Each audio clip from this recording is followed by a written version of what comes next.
And on this bitch. Oh my goodness. Oh.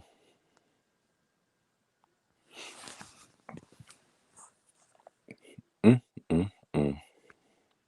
Saying, hey, I'm distracted. I'm looking at, girl, I'm looking at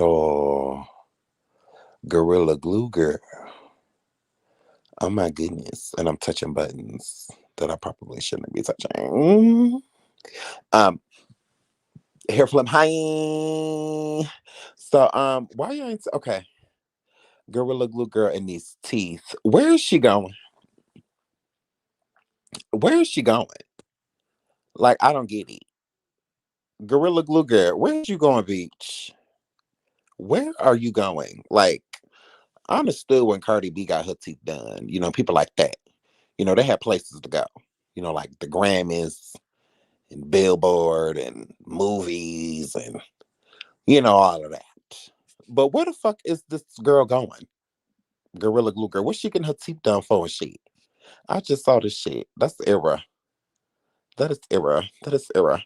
Um, Hi everybody, oh my god, I love you guys. Jill said, "Hey Sean, love how you broke down the Kirk Franklin and Kerrion today. Good job. Thank you. I feel like I didn't do a good job though. I really don't. I don't feel like I did a good job because um, I was getting spammed. I saw earlier.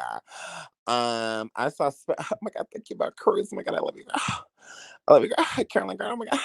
Well, oh my god. Miss Gardner, oh my god.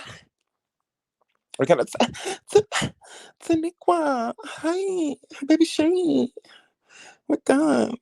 Um, so I love you guys. I love you guys. Hi Rennie. Hey girl. Hey Rennie. My girl. Hey Rennie girl. Okay, so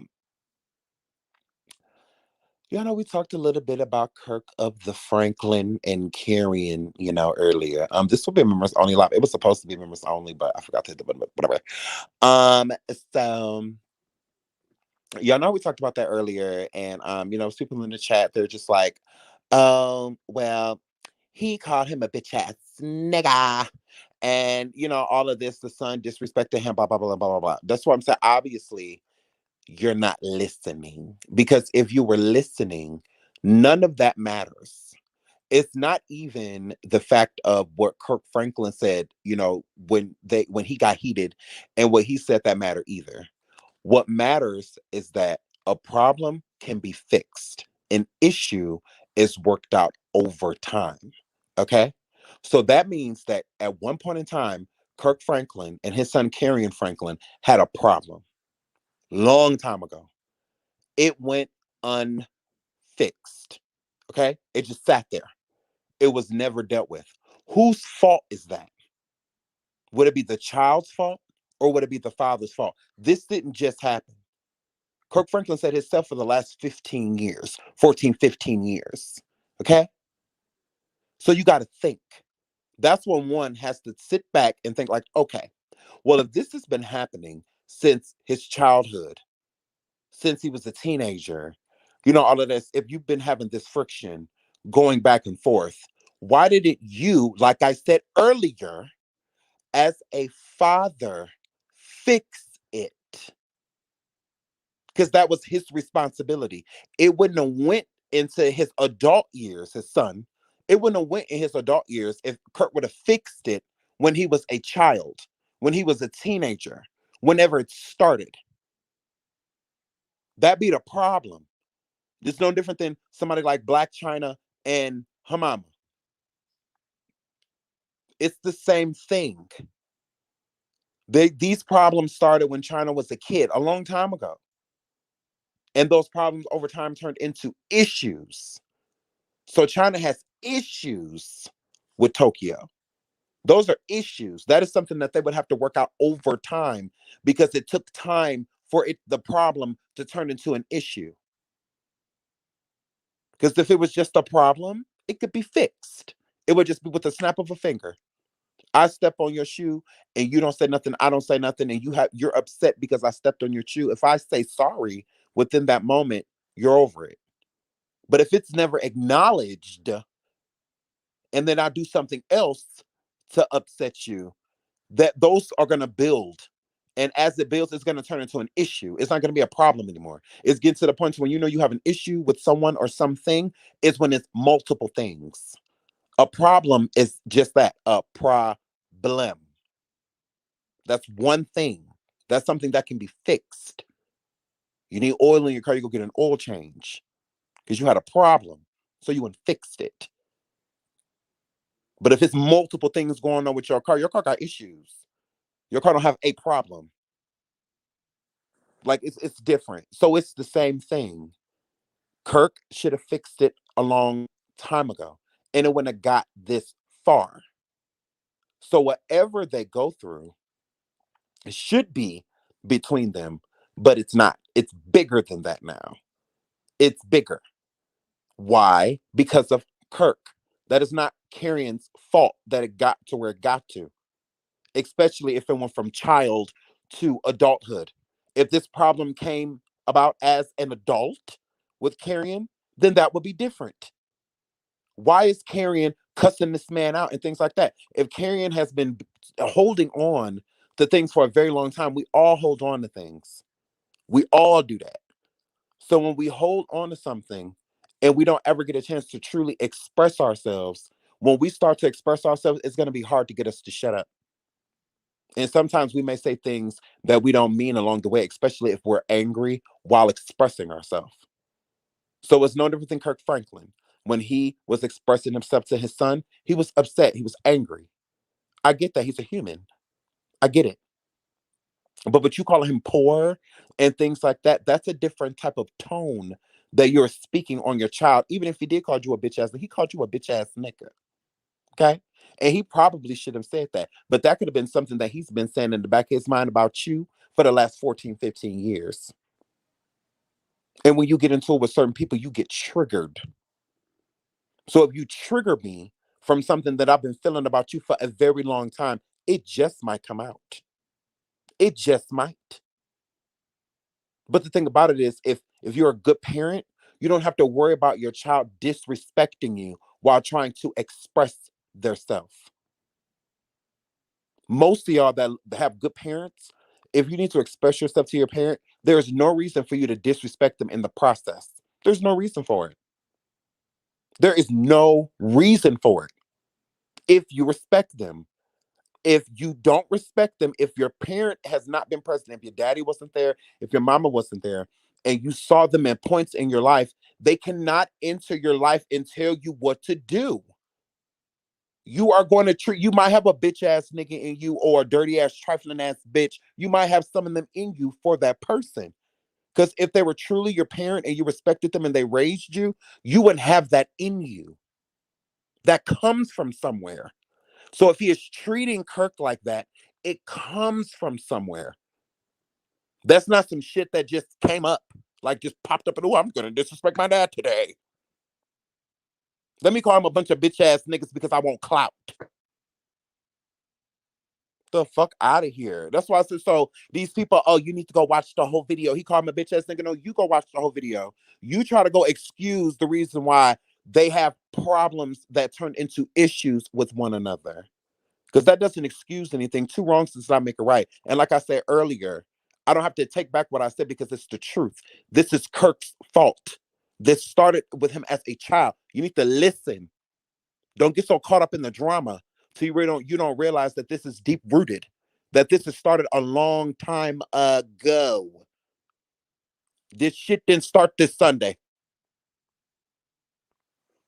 I would understand if they got into a heated argument, just an argument, and as an adult, he decided to call his dad a bitch ass thing. That is very disrespectful, and you shouldn't talk to your father like that. Somebody that raised you and helped you got to where you are in life right now. No, we can't say that. We can't say that because that's not Kirk. So go research that. Go research that. Fuck is you talking about? No, I don't need to go research. I don't give a fuck what Larry Reid put up. Fuck him. Shit, I don't give a damn what he put up. I don't give a damn. So it still comes from somewhere. Ask Larry Reid why he ain't take care of that 15, 16 years ago. Period. Why ask Larry Reid why he still feel like it's okay to call his son a broke ass motherfucker and all this. Go ask Larry Reid that. Have him explain that. since they fear God so much. Which God? Man or the one up there? Which one? Pick a team. Pick a team. Make it make sense. No, make that make sense. Why has this been happening over a decade? His son ain't 50, 60 years old. He said it's been happening 15, 16 years. Very long time. You don't make this shit happen today. This was not birthed today. These are deep rooted issues. And I'm not going to blame somebody that was a child when these issues came about. It's plenty of y'all out there right now that have deep rooted issues with a non existent parent, a parent that was not present. It's plenty of y'all that got dads that wasn't there, moms that wasn't there. Plenty of y'all. Some of y'all can't even talk to those people. And if you could talk to them, God only knows what you would say. If you got to be face to face with the person that really hasn't been there for you. All your important moments in life, they weren't there. Like, that's crazy. His father was supposed to teach him how to be a man. Because if Kirk taught him how to be a man, if Kirk is not disrespectful, wouldn't his son not be? The fuck out of here. There's plenty of people with absent parents and feel some type of way about them. So if your mama wasn't there, like I said, and your daddy wasn't there, they're not about to just come into your life and just tell you what to do. And if so, if you feel disrespected, you might just treat them, like I said earlier, like a bitch or a nigga on the street. Like, it's different. When you build rapport with your kids and you raise them to your best ability, they will respect you. If they don't have nothing else, they got respect. Why is Kirk Franklin and other children not treating him like that? Because he raised them. He built rapport and he built the respect with those children. So they have no reason to disrespect Kirk. Now, if they disrespect Kirk, his daughter, or the son that went to college, you absolutely right. Don't talk to Kirk like that. Don't come at him like that. That's different. But you can't say this about this son. You cannot say that about Kerrion. You cannot. You cannot say that shit. So it's not the same. So go tell Larry Reid that. It's not the same. And you can't excuse it because he's an adult. He should be over it. No. Get the fuck out of here. Deal with it. Like I said, even if his son called him out his name, all of that stuff, let him. Like I said earlier, let him go watch my live. Let him just listen. Because that's how sometimes you get to the problem. If you just listen. And sometimes it's hard to listen to disrespect. And it's hard to listen to somebody tell you that you weren't there for them. Nobody wants to sit there and feel less than. Nobody wants to. But sometimes you have to go through it to get over it. That's the only way. That's why they keep hitting this roadblock, because there's friction on both sides. There's friction on the son's side and there's friction on the dad's side. The dad is stuck in his ways and stubborn. And then you got the son that feels like, you did me wrong. Feelings are never wrong. So if his son feels that way, that happened. It happened. So you just gotta let it be. You just let them talk. It might be some shit you may not want to hear, but you just have to let them speak.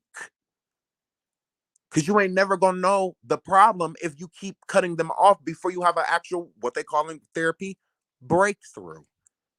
That's why they can't have breakthroughs. Because neither side is listening. That's why, as Kirk, as the father, sit back, cross your arms, and just listen.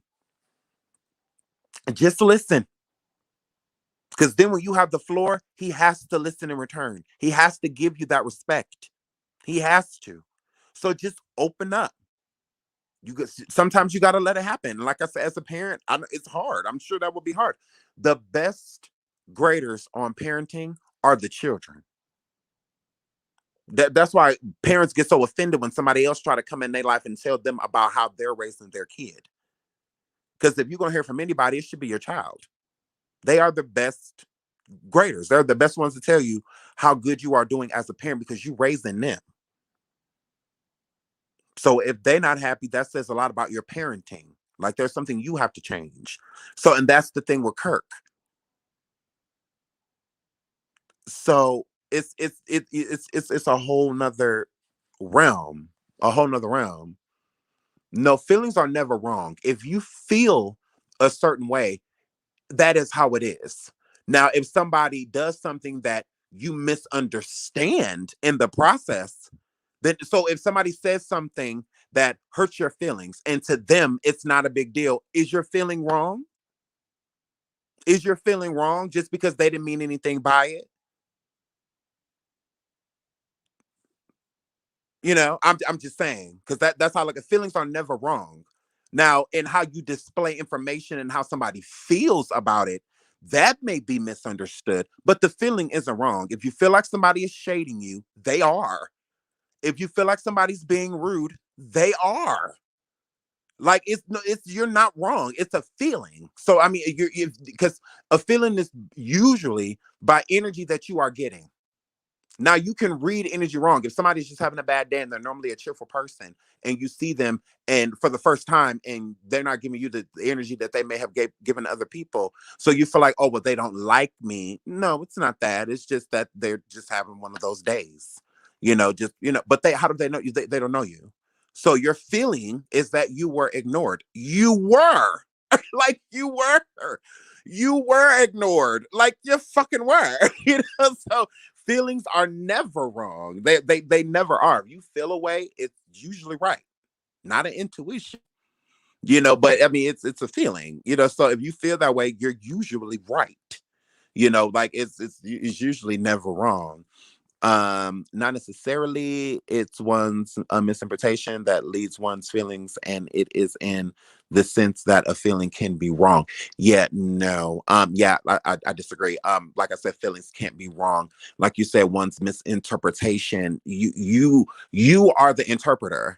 So if you walk in a room, if you walk in a room and you speak to everybody, but you don't speak to me, I interpreted that you ignored me. Now, me saying you don't like me or you have a beef with me or you were talking about, no, that's wrong. I don't know that, but I do know that you just ignored me. So if I feel ignored, it's because I was. That's an action, ignoring me. So that I'm not misinterpreting that. But nothing was said or anything like that. So that's how it can be a misinterpretation. But that's not my interpretation. That's your action. That has nothing to do with me. Because if you spoke to me, even just saying hi, like you just did to everybody else, I have no reason to feel ignored. Even if you don't acknowledge me by name, oh well, you still acknowledge me. There's no reason for me to feel exempt, or isolated, in this moment in time. So here flip. So I'm just feelings are never wrong. That I mean, yeah. If you're mad, you're mad. I mean, if you're angry, you're angry. If you're depressed, you're depressed. You finding out why is what you need to get to. So but usually feelings are right. I tell my children that all the time. Feelings are never wrong. So if you feel a certain way, and it also makes people want to let you know how they feel by you letting them know that they're not wrong. So I always tell my children that, and I'm always going to tell them because I've been right. So I mean, until I'm wrong, I mean, but that makes them more expressive. By me letting them know, hey, feelings are never wrong. So if you feel some type of way, let me know. So and they do. That's why we have an open relationship. But here flip. So I feel like that is why Kirk and his son are going through what they're going through. That's why they have their problems because there's friction on both sides and neither party wants to be wrong. But in this situation, like I said earlier, I don't care what I go through with my kids. If we have a problem, especially with them as being adults, I don't want to miss out on their life because people can be stubborn. People can be very stubborn. So I don't want to miss out on, maybe my grandchildren one day or an important event in their life, whether they're getting married or anything like that, because we have this harboring. Because I mean, if you think about it right now, if Kerrion was to get married, do you think Kirk Franklin would be there? Do you think he would invite him? Like I think about shit like that.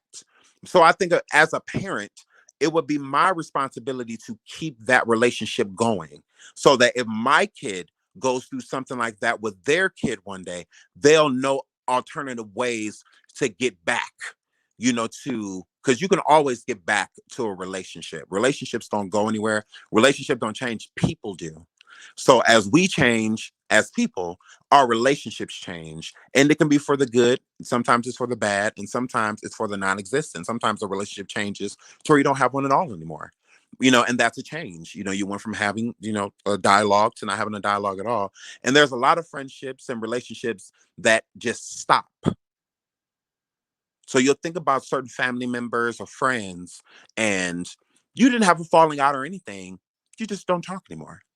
You went from hanging out all the time, talking all the time, texting, clubbing, whatever, hanging out, and then it's kind of just like null and void. It's just you're just gone. It's just like it just ends. And there's really no specific reason. It just kind of just happens. So it's the same thing with Kirk and his son. That it could be just something that just happens. Some personalities just don't get along. Sometimes, even with family, there's a lot of family that just don't get along. I mean, you cannot literally help who you're related to, so I mean, you don't get to choose your family, you're just born into it. So it doesn't mean that you're going to like everybody that you encounter. So look, yeah, it is my channel. Yeah, we're done with that. Yeah, gross. So we're done with that. I said what I said. I said what I said. You're gonna say what you say. Agreed. I'm not changing my viewpoint. Cool. Like, moving right along. So when it comes to, those type of situations, I just feel that you have to approach them, a little differently. It's not something that is, if it didn't happen overnight, it's not going to be fixed overnight. Type of situation. It's a years in the process. So it might take years to fix. Sometimes, not, everything is not just going to be. It's not a quick process. Then there's a lot of, when you're a kid coming into adulthood, especially when your parent is not around, it's a lot of stuff that's built up, so that over time, you know, like case in point, sometimes we don't know what we're mad at. Sometimes we don't know what to express, and sometimes we don't know how to approach certain situations. So there's a lot of people whose parents haven't been in their life and things in that nature, and they haven't seen them, don't have a relationship with them, and then if given the opportunity to where they could speak to said parent, mentally you may think like, oh, I cuss them out, or I say this, or I say that, I say this, I say that. You can get in front of that person and be speechless and not have a word, because you don't even know where to start. Like literally, like you have no idea where to even start, just because it's so much. It's so, it's kind of like that if a person, your father or mother, hasn't been there your entire life and they meet you when you're like 30, or 40 years old, and they say, well, what's been going on in your life? It's like, where do I start? I mean, do I start in kindergarten and up? Or do I mean, so it's so much. So when you have a lot of problems that have turned into issues with somebody, a problem is easier to point out. When you have an issue, it's just so many things that are stacked up to the point to where when you do get a chance to talk about it, especially if there's any type of anger, you are going to explode.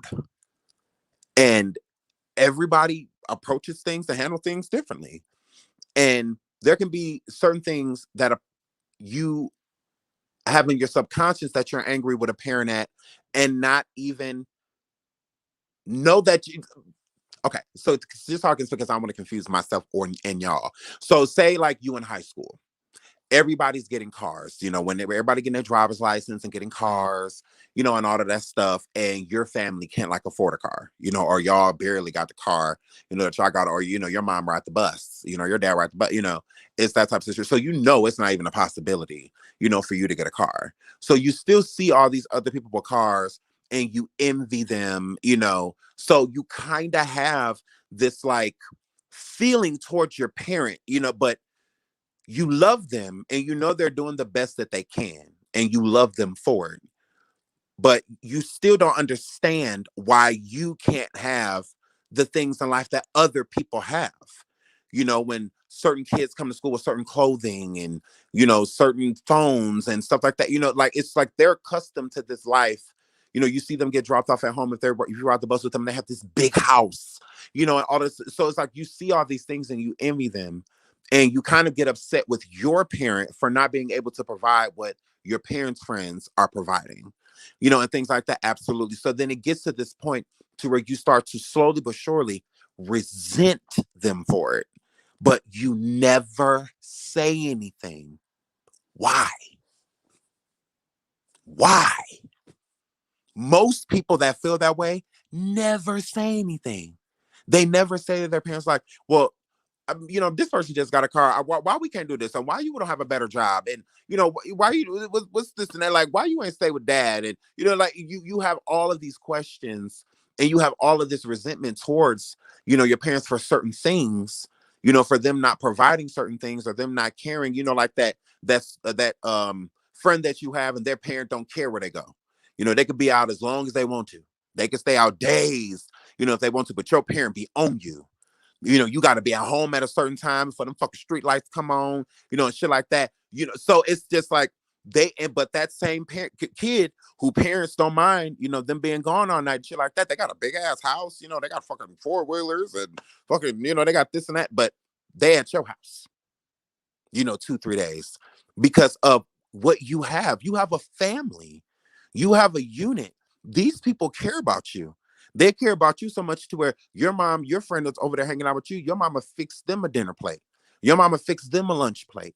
They feel a family. They see there's structure here. There's love. All of these things, they're here. I don't get none of that at home. Like their parents be drunk or barely there because of work or, and shit like that. So it's like, we envy each other for things. You sitting there envying them for all the things that they have, and they sitting there envying you for all the things that you have. But the things that you have are materialistic, so yours are going to last longer. You have value. This is morals, that you have. They don't have none of that stuff. They coming over here to gain what you get for free. And they don't even realize it, but in their subconscious, it's really the reason why they're over here. It's because of structure. These people care about you. Like they care when you with them. Shit, I'd have been over here 2-3 days and shit. My mom and shit, she texts me one time. Like since I've been over here, she only texts me. So I mean, it's it's a little different. So, but we don't appreciate them for those things because we so worried about other shit. And that's how I feel like it is with Kirk. He's not appreciating his relationship with his son is because he's so worried about his immediate family and what we think. No, fuck what we think. Get with your son and figure this out. It doesn't matter how long it takes. As a father, it's your responsibility. It's your responsibility to not let him go through life angry. It's your responsibility for if he has an issue with you and you have an issue with him, for y'all to work it out. That is your responsibility as a father. You shouldn't want to leave this earth as a man not having a good relationship with all of your children. You shouldn't want to be in a place to where you're super sick or just sick in general, and it's only certain kids by your side. All of them should be there. When Big Mama Leg got amputated on that show, all her motherfucking children was there. It wasn't some of them. All of them were there. So that's how it should be. You should want everybody there for you because you're there for everybody. Now, I understand you can't fix the past, but you can build a new one. You can build a new future to where the past just gone. You can exonerate. You can literally become a better person and a better father. You have to start here, though. You can't make up for that. So his son can get out of the past, because when you start to feel a certain way, you literally go back to that age. So if Kerrion was 14 years old feeling a certain way about his father, when the conversation is being brought up, you mentally go back there, even to the point to where sometimes you'll respond that way. You respond that way because you're triggered. You get triggered with things like that. So with Kirk as his father, it is his responsibility to fix this. Like mentally, when something happens to you, you go back there. You literally go back to that age, literally. If something happened to you when you were 10, you're literally going to go back to yourself mentally as a 10-year-old, what happened to you and how it affected you. It didn't happen to you at 32. So as a 32-year-old, you can't literally go into the mind of a 32-year-old and how this happened. No, you felt a different type of way. You felt a different type of way. So you have to go to that way. That's why journeying into the past can be good, because it can help you explain the now. But if you can't get back to that, so it's basically when you go through something, especially a trauma within your life, that little kid stays in that corner crying, because that's what we do. We push that person to the side because we have to be somebody else. But it doesn't mean that that person still isn't in that corner crying. It still doesn't mean that. Like, you can literally like have a future conversation with yourself, even by doing it as of right now. Anything that you're going through, write it down. And when you write it down, write the age down, write the day, write the time, write all of that. And tell yourself something. Tell yourself something. And give it time and see if it comes true. Have to go back and have that conversation with yourself again. So that's what he needs to do. We all say, oh, if I only knew.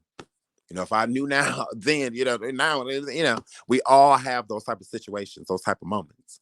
So we don't know, and we grow. And as we grow, we learn. So it's like, that's what he needs to do. It shouldn't take this long if you're truly trying to fix things. It wouldn't take this long. It really wouldn't. It wouldn't take this long if you were truly trying to fix things. Like, so obviously, you know, you're not trying to fix things. I mean, you can't be. You honestly cannot be trying to fix things. I mean, that's just how I look at it. Shout out to Mama Butterfly, because I don't want to be the one last thing that pushes my mom over the edge forever. I'm only surviving sibling twos. Oh no. If I told her everything she caused because of lack of her mothering. No, no, see, and those conversations are hard to have. Those are really hard conversations. So, I mean, especially when it's your parent, especially when it's somebody that you love and you care about, it's really hard having certain conversations.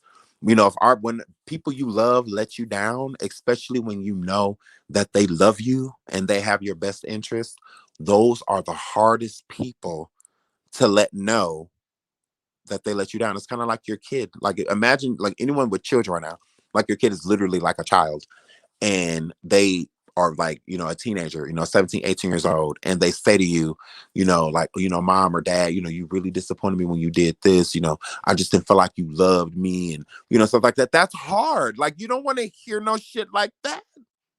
Like, you don't want to hear it.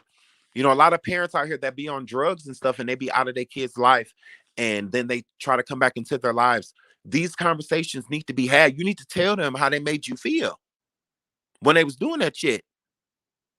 Because then you hold on to it, you resent them, and then you treat them badly. And sometimes with you treating them badly because they're not there, that's enough to make them relapse. And things like that, because they trying to fix themselves so that they can be back in your life, and you just give them no act right. Like, you can be in, shit, you can make them relapse. So I mean, it's a lot, but those conversations do need to be had.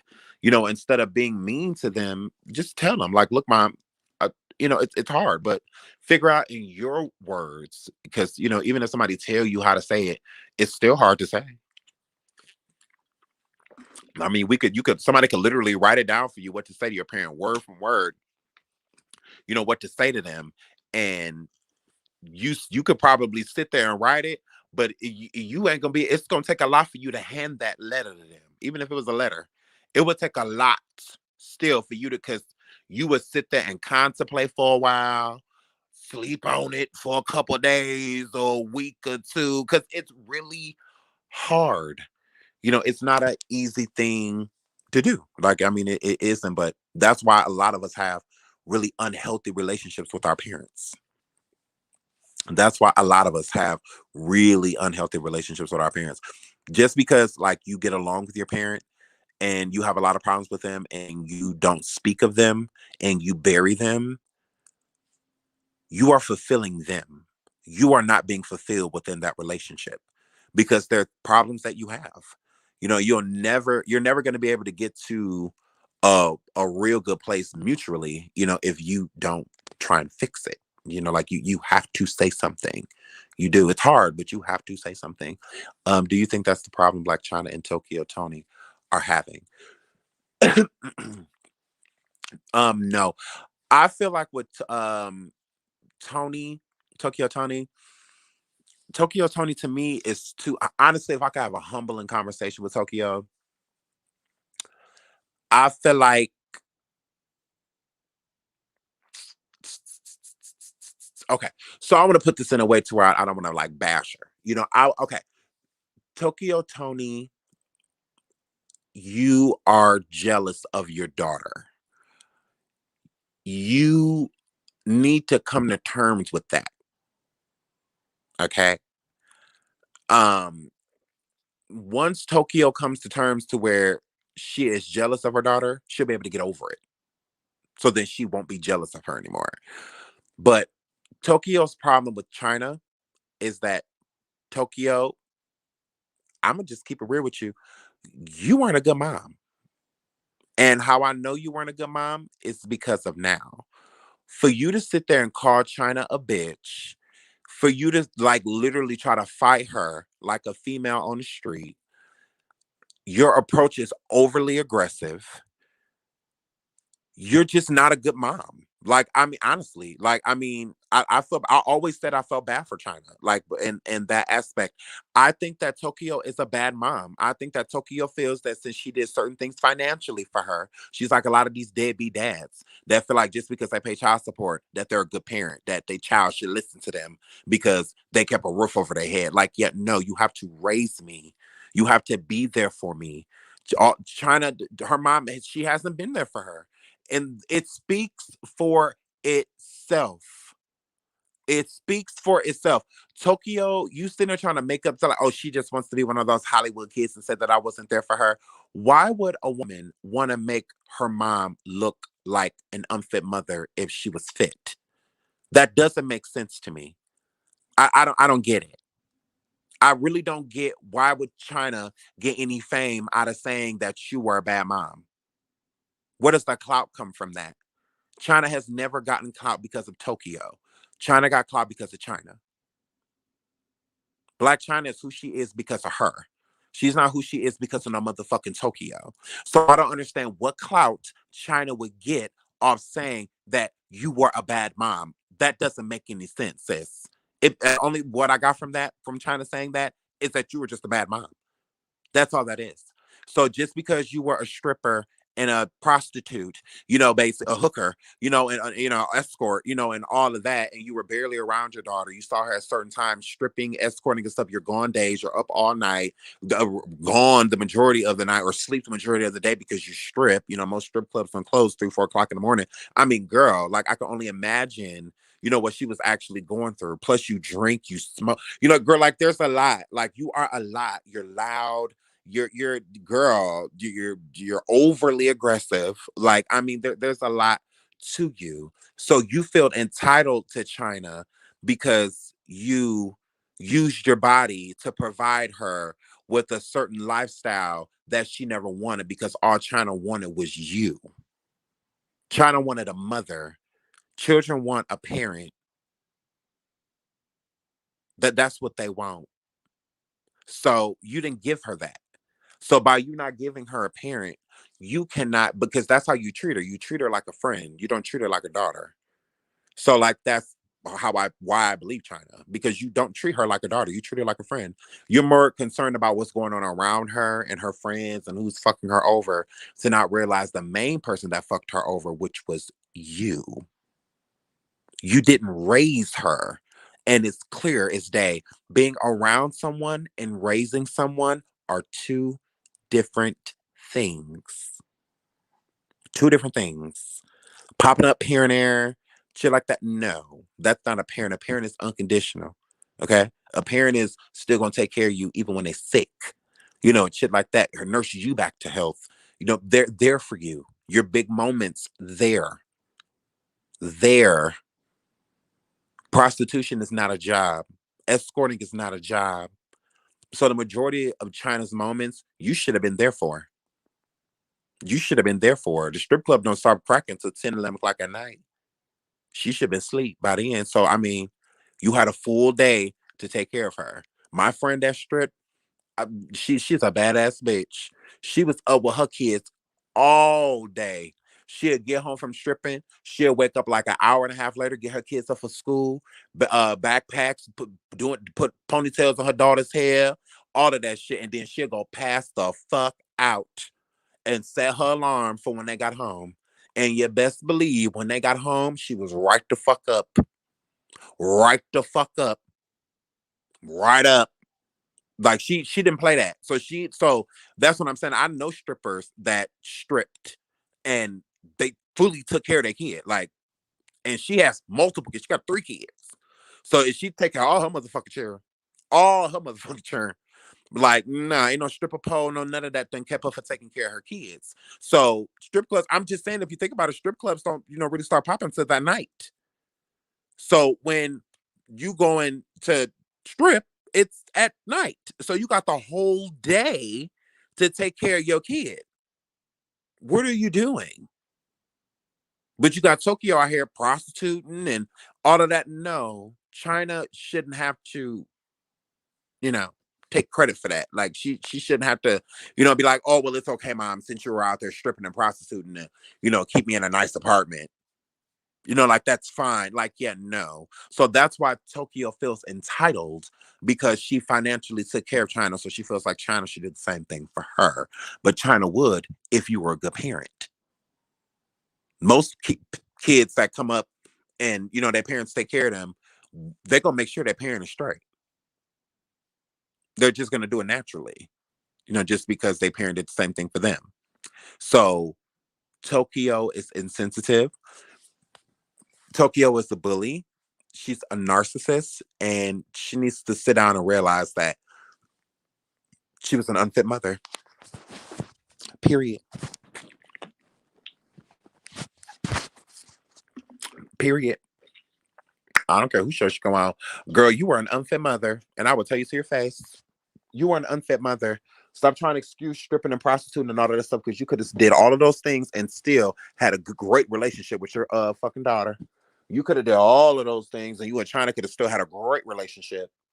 A great relationship. That is an excuse. You are trying to excuse yourself. That's all. That's all, because you don't want to face it. You don't want to face it. And she don't have to. And that's why her and China will always have this, because it's Tokyo. China is not the problem. Don't get me wrong. Is China problematic? Absolutely. Does China have an attitude? Mm-hmm. Does China have a lot of anger in her? Yeah. But it comes from somewhere. China don't feel that way about her mom for no reason. She doesn't. She's not just feeling like that just because she can. Why would she not want to have a good relationship with her mom? Why?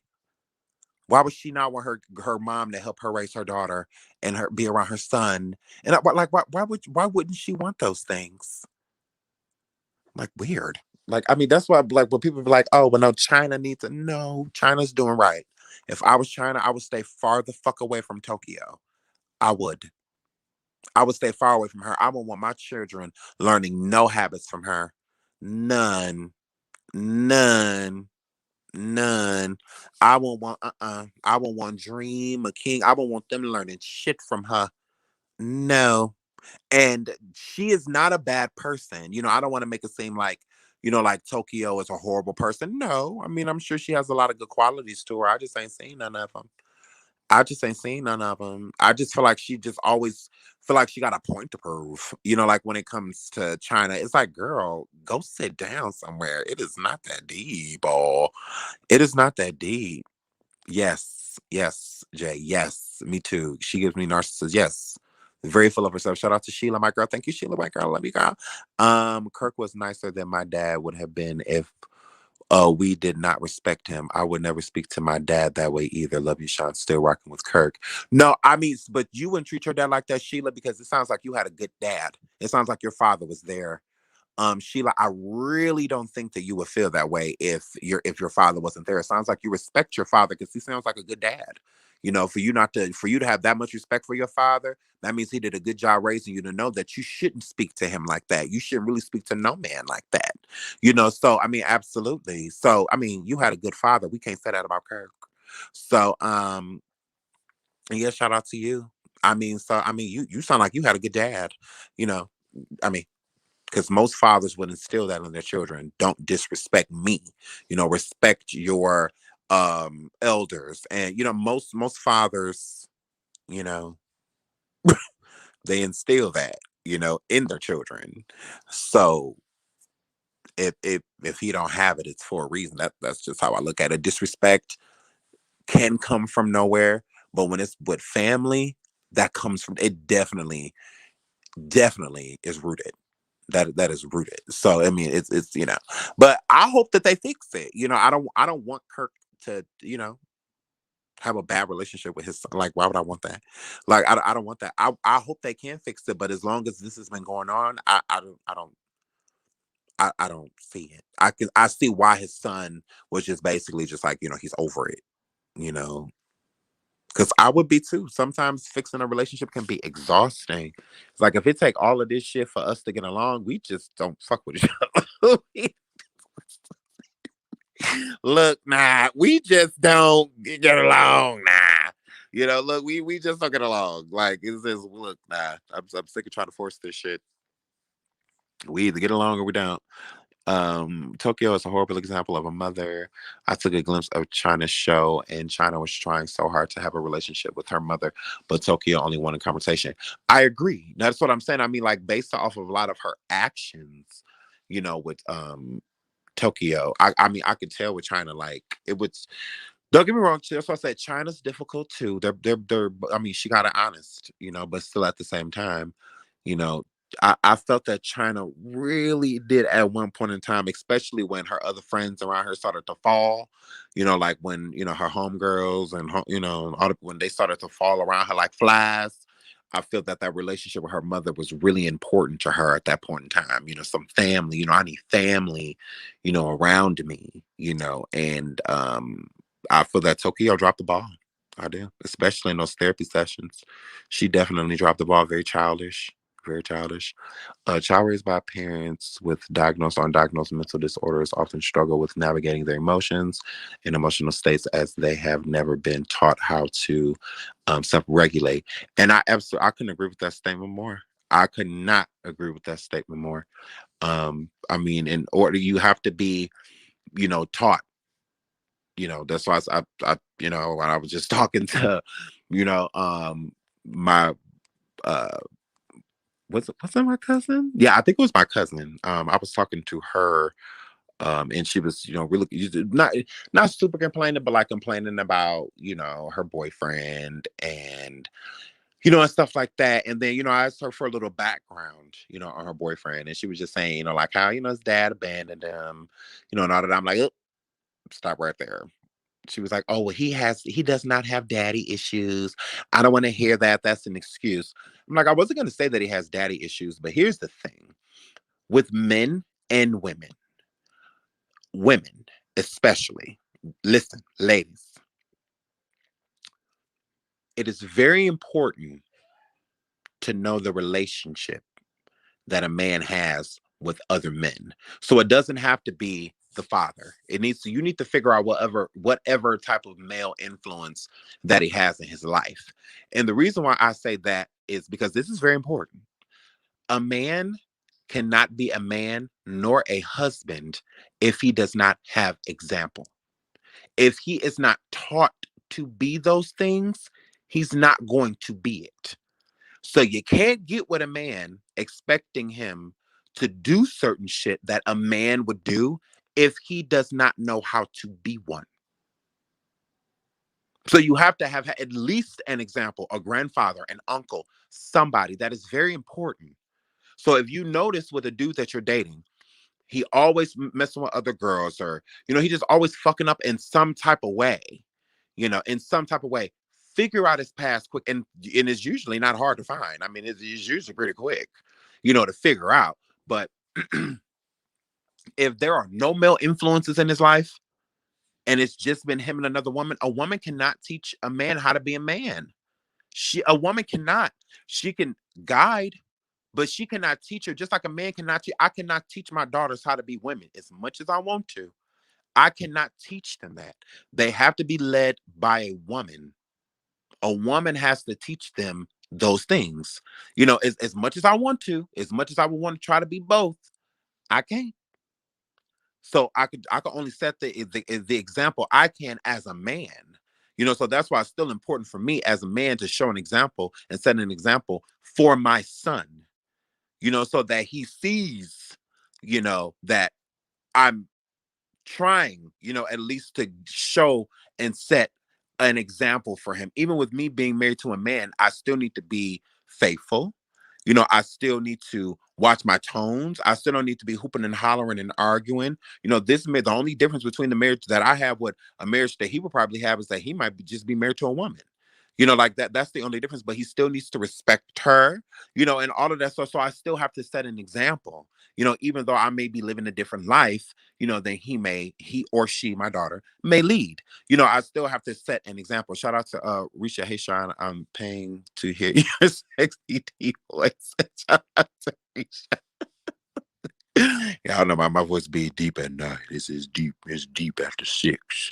So, but you have to. An example has to be set. So if that example is not there, you're not going to get that. So there are a lot of women that are in relationships with men right now trying to teach them to be men. You can't do that. And then you fuck around and do that shit for years, and then you fix them up for the next person. You raised them. You can't. That's K. Michelle can't raise a man. Listen, listen. You can't. Like, you literally cannot raise a man. You will put so much time, outfits, clothes, paying bills, all of this. You will put all of this stuff into him. Faith. You'll realize that he got potential. All of this shit while he's sitting on your couch playing Call of Duty. All of this bullshit, and then you finally get him to the point, to where he mans up, keeps the job, holds the job down, all of that shit, to leave you. No, that's why it's better to find a man, because a man will have all of those things already. He'll already be holding the job down. He'll already know what he wants and how he's going to get it, because he got you. And you need to pay attention to how he gets you. I mean, there's a lot of things that can be avoided, when it comes to certain situations. If you want to get married, then you need to look for a man. If you want to be married, you know what you want, act like it. It's not being stuck up, especially as Black women, because a lot of Black women get a bad rep when they're picky and when they're indecisive. No, they're afraid. They're afraid. That's it. They're scared. They're scared of putting all their eggs in one basket. That's all that is. They just have to find a basket worth putting their eggs in. That's all. So that the majority of the time, they're just afraid. So it's not them that they're picky or that they're bitches or that they're stuck up. No, they're just scared. So a woman in that regard, you have to help her guard come down. Like that's all. They're just afraid. Show them that they don't need to be. That's all you got to do. Just show them there's no reason for them to fear you. That's all. And they'll let that guard right down. most men are so focused on having sex, that they're not focused to see that there's a guard up here. That's not her being a bitch. That's just me that she been fucked over a time or two. And she ain't got time for none of this bullshit. So that's a guard. That has nothing to do. That's not an attitude. That's no. Because if you get to know her, she probably one of the sweetest people ever. Funny, intelligent, all of those things. It's just she's been hurt a time or two. So now she's afraid. Show her that she don't need to be. That's all. Just show her she don't need to be scared. Show her that you're nothing to fear. Most women fear men on approach. I'm just saying. Most women fear men on approach. That's yeah. And so just show them they don't need to be afraid. That's how I look at it. If you want a woman to let her guard down, she will. You just have to see that there's a guard up. Not that, oh, she's a bitch. Let me keep it moving. Like, no, she's probably not. She probably just don't have time for this shit or thinks that she does it. So show her otherwise. Like that, show her otherwise. So I mean, most women, and most men don't trust women on approach. I agree. I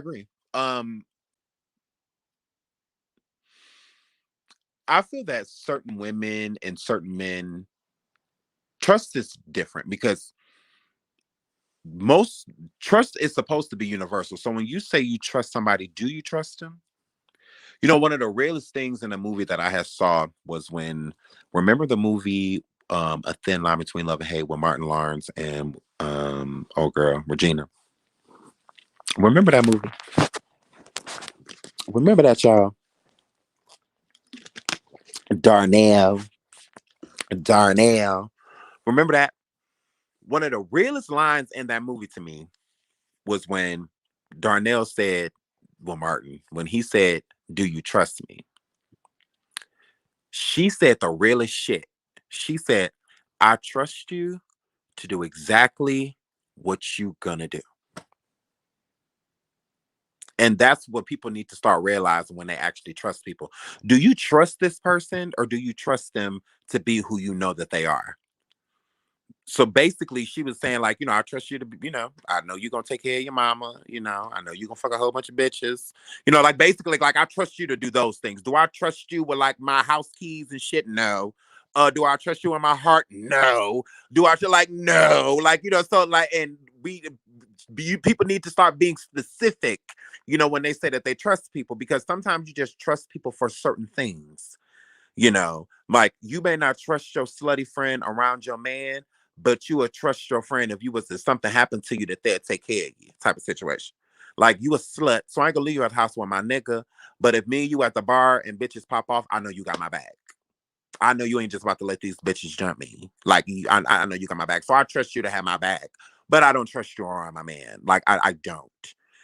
So some people use that word trust a little too loosely. So you need to be blunt, when so if a dude is saying to you, "Do you trust me?" If you do, tell him why. And it's the same thing with the dude. You ask your dude, like, "Do you trust me?" And if he say yes, why? Why do you trust me? What do you trust me with? Because sometimes we don't be trusting these motherfuckers. And sometimes we have trusting them with certain things to where, like your man, he may be a piece of shit sometimes, real groggy, be kind of an asshole, but you already know he ain't gonna let no man disrespect you. He ain't gonna let nobody get in your face. He ain't gonna let the car run out of gas. He ain't, it's just certain things you trust and you just know, that person is gonna do or won't do. Like, so we need to be a little more specific, I feel, when we say we trust people, or when we trust them with certain things, if we make it a overall. Like, yeah, no. Just because I left you in my car and you ain't steal my change on my center console, don't mean that I'm gonna give you my debit number, my debit card password each. That it doesn't mean I'm gonna do that. Well, since you didn't steal my change, my number is, my pen is, yeah, no. That don't mean that, but that's what we do. So a lot of people, we do that. We trust a person when they pass one little trust test, and when they pass that one test, we just give them everything else. Like we just trust them. You know, they didn't do a certain thing, so now all of a sudden you trust them to just have unprotected sex with you and all of this shit. And I'm like, wait a minute. Why are you trusting this person so much that you would just, I mean, what the hell? Like, what the fuck? So you trust him because you let him use your car. Now he hitting the raw. Why? Like, is that the trust? Like, which weird, weird. So I mean, we got to be a little more specific, when we say we trust people. We got to figure out what the fuck we trust. What do we trust? Shout out to Risha. Shout out more. Look, and girl, my throat dry. That's all that is. My throat dry, Risha. My throat dry. I guess I should stop drinking stuff a little bit more often. Oh, Yoki. Uh, I see. I bet you it's a lot in the chat. I should pull up the YouTube app because I can't see. Like, I get all of y'all comments late. Um, no password, no pin, no car, no keys. Period. No tax money. Period. I mean, people trust people with all type of stuff. I'd be surprised. I'd be shocked. My homegirl, like I had this one homegirl that was just way too trusting. Like she'd meet a dude, they'd start hanging out, and I come over to her house, and he'd be coming back with groceries, driving her car, and used her debit card to get the groceries. I just be like, girl, this is a lot. Or I'm like, girl, this is a lot. Like, girl, you putting a lot on this. Girl, you just met him. Like, I'm like, girl, gross. I'm like, but if you like it, I love it. But those be those people that's in love with the idea of being in love. And with that too, we're gonna have to break that down, on a station head or something. Because there are a lot of people that are in love with the idea of being in love. They're not like actually in love or like necessarily really want to be. They just like the idea of it.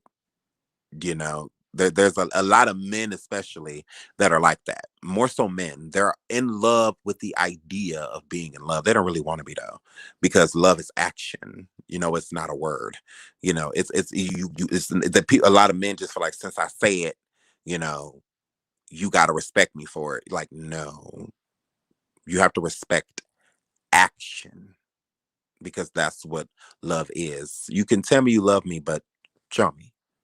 You can tell me you care about me, but show me. I don't want to know, because when you show somebody something, they don't even have to say it. The majority of the time, when somebody loves you, they don't have to say it, because you see it in what they just did and what they're doing, and how they treat you. So it's sometimes you don't even have to say it. You don't even have to. How I look at it is like, if two deaf people, get into a relationship, they have to express their love in a different way. So speaking in that moment doesn't matter, but they still love each other down. They still love each other down. But we all communicate differently. And there's a lot of times when why I compare it to deaf people, it's because when it comes to couples, we're not heard. The majority of the time when you're in a relationship, you have a lot of hard times. So you're arguing back and forth. Neither party is being heard. It's like no one. Like, no one is being heard. So when words hurt you, actions is usually how people try to fix it. Because the words aren't enough. So that's why I said with deaf people, that's why it's like it's a really beautiful thing, to keep that type of relationship going, because the communication is completely different. We communicate mainly verbally. Like that's the main reason. I mean, the main way, we communicate with one another. So I just feel like, some men are just in love with the idea of being in love. They don't really want to be in love. They don't want to. That shit sound good. So they just like, but they don't really want the shit. They really don't. Where is Nature Bitch doing all these women in the US? No. Puerto Rico or somewhere, girl. Somewhere, girl. Love don't love nobody. Period. It sure don't. It sure don't. This is nothing but gossip and it stinks in the nostrils of the what?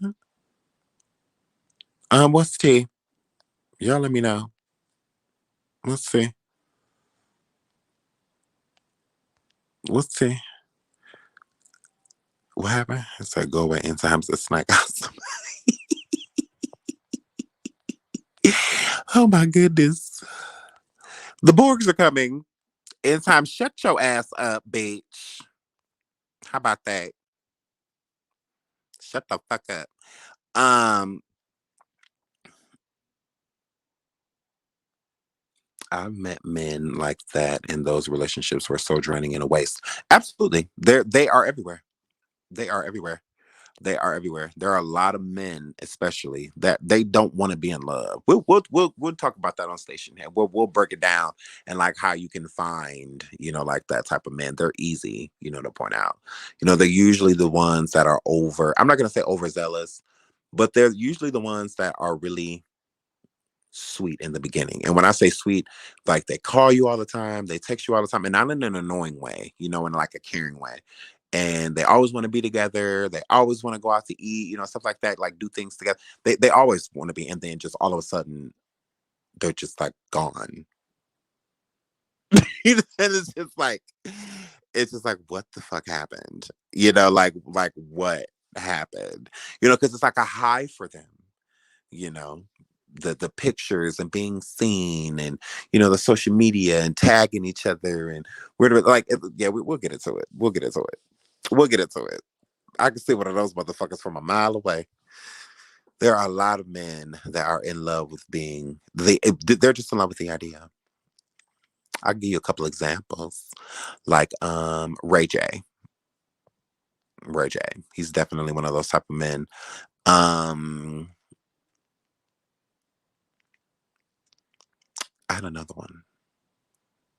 It was a good one too. Do you be playing music on Station Head? Because yes, I only play it when I first get on, just to wait for to let other people come over. So I don't be want to just start like right away because then I feel bad because then people come over there and then they feel like lost. Um, did we discuss Kurt Franklin and his son? Yes, we did. Yes, we did. Safari, no. I wouldn't say Safari is no. I think Safari really wanted to be to have a family. I do. One thing if you pay attention to Safari, he always talked about it. When he was on any of those shows, he did. Safari did say he was looking forward. I do feel that Safari wanted to me. I think he married the wrong person, but I do think Safari really. I do. I do. Because if you think about it, look how long he was in a relationship with Nicki Minaj. Now, there may have been certain things that took part, like when they were in a relationship, but they were still consistently together for a very long time. And then, I mean, look how long he's been dating Erica. And, the marriage may be a little newer, but yeah. I do think that Safari is a relationship kind of dude. I do. I do think he doesn't mind being in a relationship. I ain't gonna say he's too faithful in them, but I mean, for the most part, I don't really hear Erica really coming forward saying, that he having sex with other girls. I really don't hear her say anything like that. So yeah, I mean, she be complaining about him, but she don't be saying that. I pay attention to shit. Y'all know me. She don't be paying. She don't say that. She said a lot of things about Safari, but that's not one of them. That's not one of them.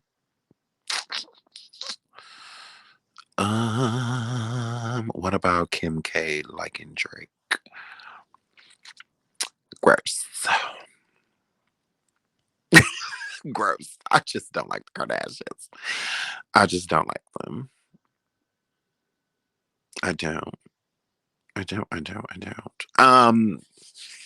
I don't know. It's rumored that Drake slept with her already, like in the past. So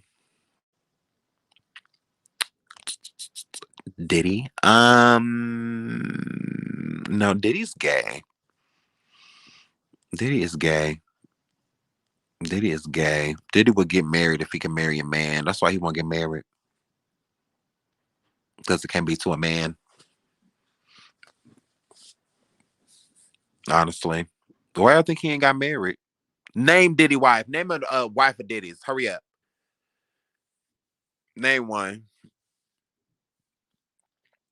Y'all can't. Y'all can't. Y'all can't. Who go that long? How old is Diddy? Over 50? And he has never been married. Why? Mm, okay. Okay. Just saying. I mean, and just because even you have a wife doesn't, I mean, look at Michael Jackson. He was married to Lisa Marie. She said they never had sex, nothing. Nothing. They didn't even kiss on their wedding day, but they kissed on the VMAs. So just because they got a wife, that do not mean nothing. That does not mean anything at all. So even if he did get married, doesn't mean that he's straight. Doesn't mean that at all. Hold on, these comments is going fast. Hold on. Ooh, Lord. Okay, hold on. Let me. Y'all had some good questions. They just like fucking disappeared. Where did it go? Where did it go? Okay, sorry, y'all. I didn't. They fucking left. Stupid. This is stupid. Okay. So I saw something about Megan. Was it about? I hope it was. Y'all was talking about Marco. I hope y'all want to talk about Pegasus. Um,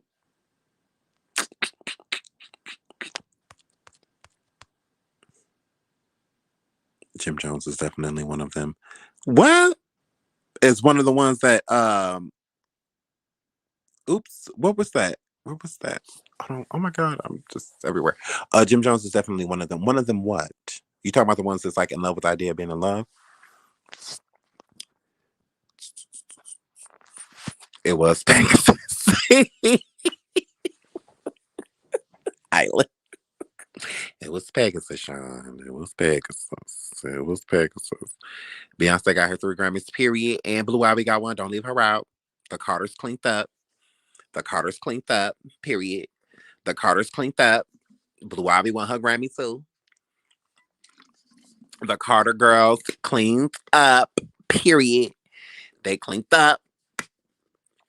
They showed it. Did you hear about Sharon Osbourne? Are you talking about what she's about? Oh, girl. The ex-Black co-host. What is her name? She was on hanging with Mr. Coop. What was her name? Y'all talking about that? I mean, you talking about that, Keisha? Because if so, yes, I heard about that. I heard about that, and how she said Sharon said that girl was too ghetto. Um, Sean, no, Pegasus didn't win no Grammy. Why do y'all keep saying? Okay, like don't get me wrong. Like okay, technically Pegasus won, right?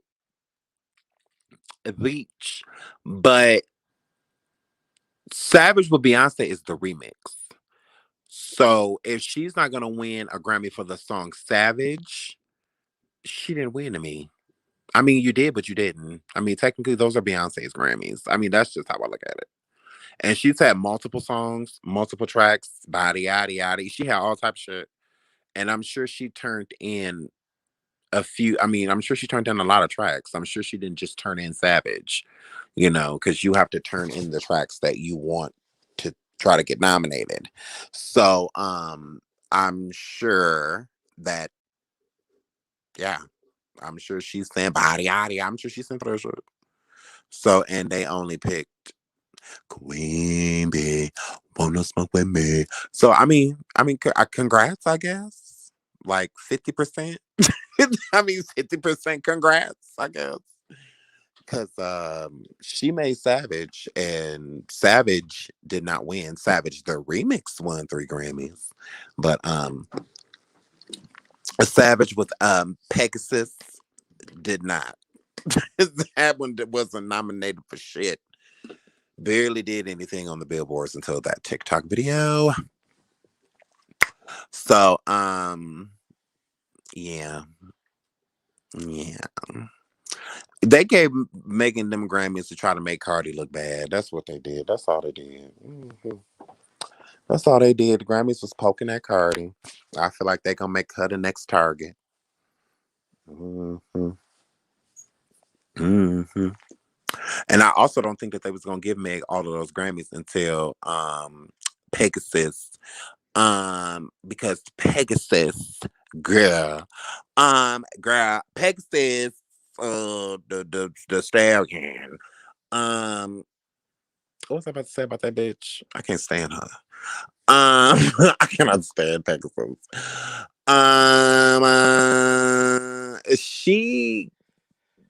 She didn't win. I mean, she got a little 50% Grammy. I mean, good for her. I mean, it is what it is. But I just feel like all of the artists that didn't, because there are a lot of Black artists, especially that are boycotting the Grammys. So I think that they definitely wanted to make an example and wanted to like try to, overly support Black people. If you will spotlight certain people to try to inspire other people to come. So I don't know. I just think that there's an agenda behind that. Great show tonight. Love you. Sorry. Well, I know you love me because I love you too. Love that you listen to different opinions. Women should date all colors and open to doors. I ain't saying nothing about all colors, girl. I ain't saying nothing about that. Look up what Megan going through with the fire crotch, girl. Y'all be careful with these Europeans.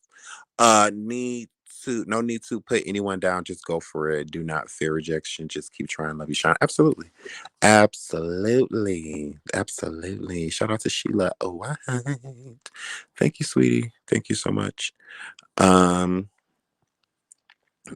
So, girl, I'm about to go to bed too, girl. Miss Battle Girl. I'm about to lay down to my old ass.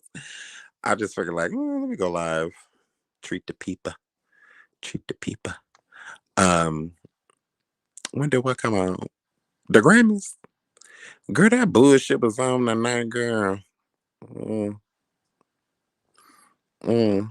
It's 4:26 a.m. UK time. I need to be in my bed sleep. LOL, period. East 32. Girl. Gross. Oh, it's that early? Oh my goodness. Oh my goodness. Did that sub-hater Doja win? Win what? They gave enough of Blacks awards. They was at that quota. They was at that quota. They was at that quota. That Doja Elf did not win. No. She better not have, did she? Did she? She better not have one.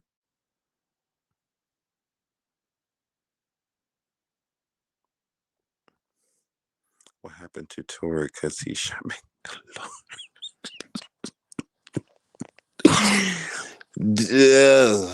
Yeah, that's a lot. Congratulations, Beyonce and Blue Ivy. Period. Oh, I was like, oh, they get Blue Ivy her Grammy. Yay! Y'all know Beyonce was just sitting there talking to Blue Ivy. Was like, got me because like, what do you get the girl that has everything? Why not a Grammy? Why not a Grammy? Beyonce was like, Blue, you want a Grammy? Blue was like, yeah, mom.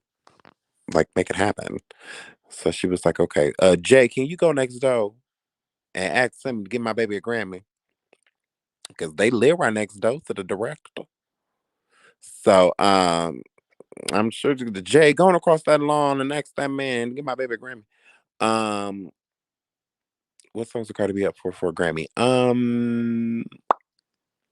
What up would have to be next year. She would have to because that just came out. So I mean, I think that what's the name was too vulgar, wasn't it? WAP. I think that song was too vulgar to be nominated. Um but she could have got nominated for WAP. She could have. But I think it was too vulgar of a song. Um Shout out to Risha. Shout out to Risha. What song could Cardi B? Girl, well, she won a Grammy. Firstborn girl, you tried it. Cardi won a Grammy. She did. She won a Grammy. And they pulled strings for Baby Blue. Yeah, girl, because she tried it. What? Did you see Stormisha? I don't never see that bitch. Was in Arizona trying so hard to be drunk with a red solo cup. Ew. He always doing gay shit. Like, gross. Stormisha, I say, oh gosh. Hey.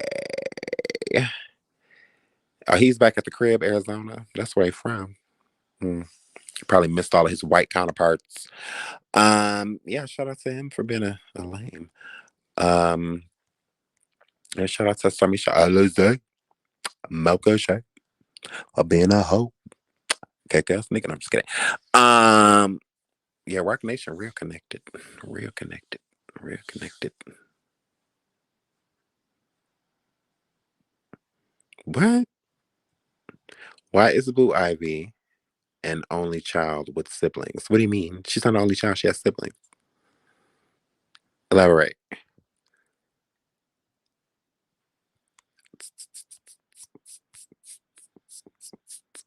No, the interview with him and Shaky was funny. Who? Who was Shaky?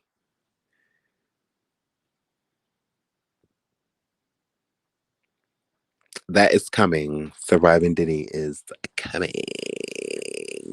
Surviving Diddy is coming. It is coming. There's a trailer on my channel, so that's already in the works. That is coming, and it's gonna be different. It's not gonna be like how it was with everybody else.